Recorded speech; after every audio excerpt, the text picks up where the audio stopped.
Ja, okay. Und dann springen wir.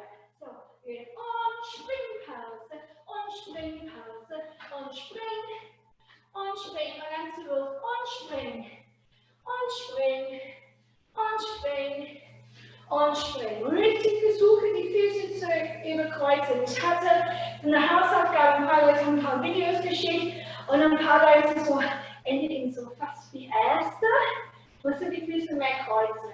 Ja? Und auch versuche, gegen den Boden richtig zu drücken. Okay, gut. So, wir haben 5. Für das Vorschreiben einfach die Hände so zu kleben.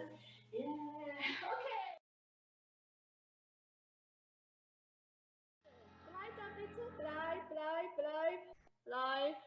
Bleib gut. Bleib da. Bleib. Wo sind die Füße, Therese? Wackel. Okay. Gut. So, wir machen jetzt nochmal die nächste Gruppe. 2 Julius, Pia und Sophia. Okay, so jetzt die tanzen für mich, die anderen dürfen eine kleine Pause machen. Genau. Okay, so. Dann machen wir so. Okay. 2 Gruppe. Fertig und 1. Und 2. Und. Hasse. Und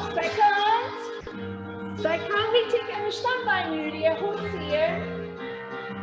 Plie und derrière.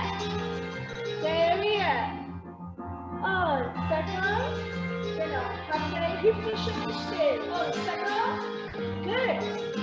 Richtig. Hasse, plie und die Tournee. Schwupp und devant. Und 2.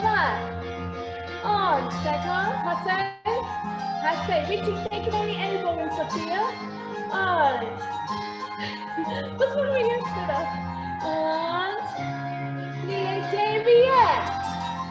derrière.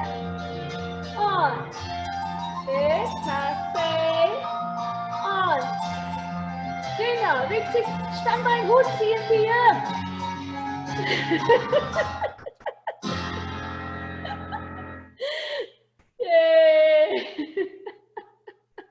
Okay, good. So, wo bin ich jetzt? Moment.